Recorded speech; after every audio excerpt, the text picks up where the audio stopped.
Hai sobat-sobat semua, selamat datang lagi di channel Dermawan Awan. Pada kali ini, saya akan membahas mengenai Arung Palaka di antara gelar pahlawan dan pengkhianat. Namun sebelum itu, alangkah baiknya untuk tekan tombol subscribe agar berlangganan dengan channel ini tentunya. Roman geram tampak pada wajah pria muda itu awal tahun 1660 dengan mata kepala sendiri. Ia menyaksikan lebih dari 10.000 orang dari negeri asalnya dijadikan pekerja paksa. Orang-orang Bone itu dipekerjakan untuk menggali kanal di sepanjang pesisir Makassar sebagai garis pertahanan dalam rangka peperangan melawan VOC. Lelaki yang menahan murka tersebut bernama Arung Palaka. Ia adalah putra mahkota Bone sejak berusia 11 tahun. Sang pangeran sudah menjadi tawanan Kesultanan Goa di Makassar. Maka tidak heran impian untuk bisa melepaskan diri dari kekuasaan Goa selalu tertanam di hati dan pikirannya. Kelak, cita-cita itu akhirnya terwujud meskipun harus dilakukan dengan pertaruhan yang amat besar. Arung Palaka terpaksa bekerja sama dengan kaum penjajah untuk membebaskan rakyat Bone dari penjajahan Goa. Itulah sebabnya citra Arung Palaka hingga kini terbelah menjadi dua antara pahlawan atau pengkhianat. Dendam sang putra mahkota. Arung Palaka atau sering disebut dengan Arung Palaka lahir pada 15 September 1634. Ia adalah putra Raja Bone ke-13 Lamada Remmeng Matrindo-e Ribukaka. Meskipun berstatus sebagai pangeran, bukan berarti Arung Palaka bisa menikmati hidup enak. Sebaliknya, ia terlahir dalam suasana konflik antar kerajaan di Sulawesi Selatan. Polemik tersebut sebenarnya terjadi jauh sebelum Arung Palaka dilahirkan. Setidaknya ada 4 kerajaan yang terlibat, yaitu Bone, Sopeng, Wajo, dan Gowatalo. Dari keempatnya, Gowatalo adalah kerajaan yang paling berpengaruh dan bernafsu untuk memperluas wilayah kekuasaannya. Puncak pertikaian terjadi saat Gowatalo resmi menjadi kerajaan Islam pada tahun 1605. Kerajaan Goa yang sudah berganti corak menjadi kesultanan mulai memaksa 3 kerajaan lainnya untuk menganut agama yang sama, sekaligus meluaskan pengaruh politiknya. Bone yang berpuluh-puluh tahun sebelumnya cukup merepotkan Goa akhirnya harus menyerah pada tahun 1611. Sejak saat itu, Bone ikut menganut ajaran Islam dan menjadi taklukan Goa. Meskipun begitu, kedudukan Raja Bone masih diakui dan sempat dimerdekakan, kendati rangkaian konflik masih saja terjadi di era-era setelahnya. Tahun 1643, Bone benar-benar jatuh dan wilayahnya diperintah langsung oleh Sultan Goa. Peristiwa tersebut terjadi ketika Bone dipimpin Sultan Lamada Remmeng yang tidak lain adalah ayahanda Arung Palaka. Takluknya Bone kepada Goa membuat Arung Palaka dan keluarganya dijadikan tawanan. Sejak umur 11 tahun, ia sudah merasakan bagaimana pedihnya hidup tanpa kebebasan. Kendati perlakuan keluarga Kesultanan Goa terhadapnya tidak terlalu buruk. Menurut Palogepet Tanabah dalam sejarah kerajaan Tanah Bone pada tahun 2006, Arung Palaka dan keluarganya dijadikan pelayan di kediaman Perdana Menteri Goa, Karaeng Patinggaloang. Namun, Patinggaloang tetap menaruh respek kepada keluarga Arung Palaka. Dan Arung Palaka pun tumbuh menjadi seorang pemuda cerdas dan gagah di bawah bimbingannya.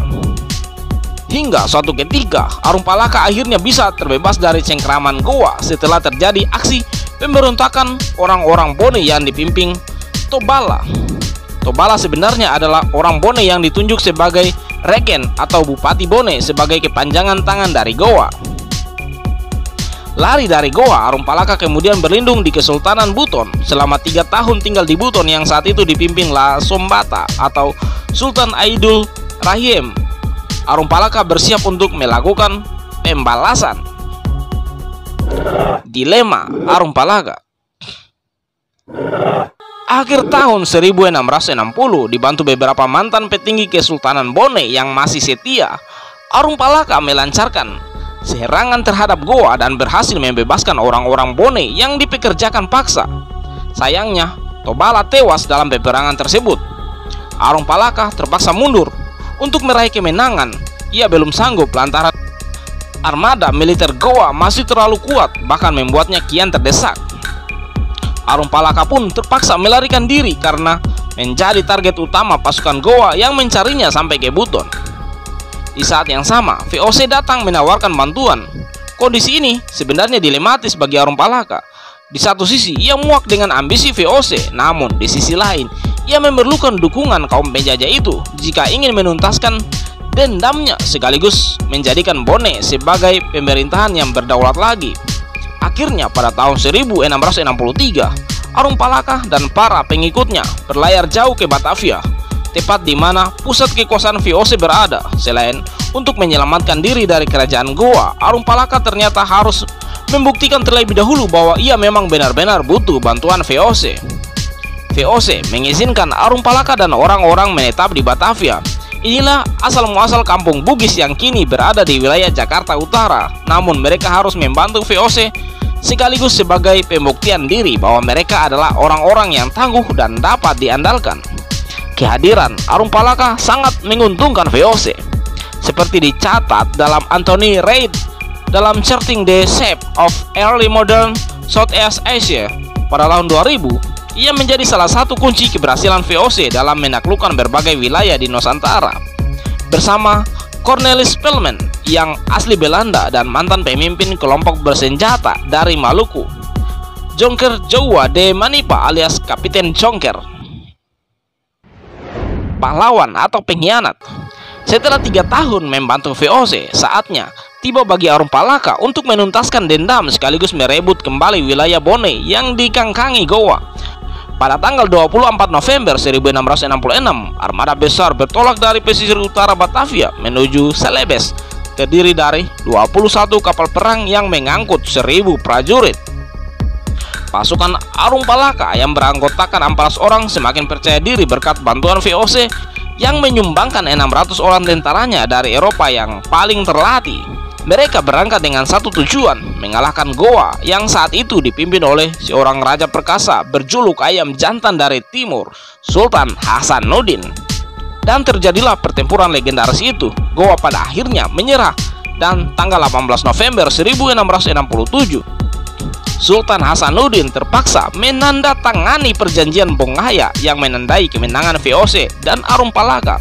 Walaupun selama beberapa tahun berikutnya serpihan pasukan Goa masih melakukan perlawanan. Pada tahun 1672, Arum Palaka dinobatkan sebagai Sultan Bone. Impiannya menjadi kenyataan. Ia memang hanya menuntut haknya kembali sebagai pewaris tahta Bone, sekaligus membebaskan Bone dari penguasaan Goa dan membalaskan dendamnya meskipun dengan cara yang tidak bisa memuaskan semua pihak. Buku-buku sejarah yang beredar selama ini lebih cenderung menempatkan Arum Palaka sebagai sosok pengkhianat. Sebaliknya, Sultan Hasanuddin, sang Sultan Goa yang selalu diidentikan sebagai pahlawan besar. Namun, sebagian masyarakat Bone meyakini bahwa Arum Palaka adalah orang yang paling berjasa dan bukan tanpa alasan dibuatnya patung Arum Palaka yang berdiri gagah di Watampone, ibu kota Bone. Arum Palaka memimpin Kesultanan Bone selama 24 tahun atau sampai akhir hayatnya. Ia meninggal dunia pada 6 April 1696. Hingga kini jalan hidupnya masih menyisakan pro kontra antara pahlawan atau pengkhianat.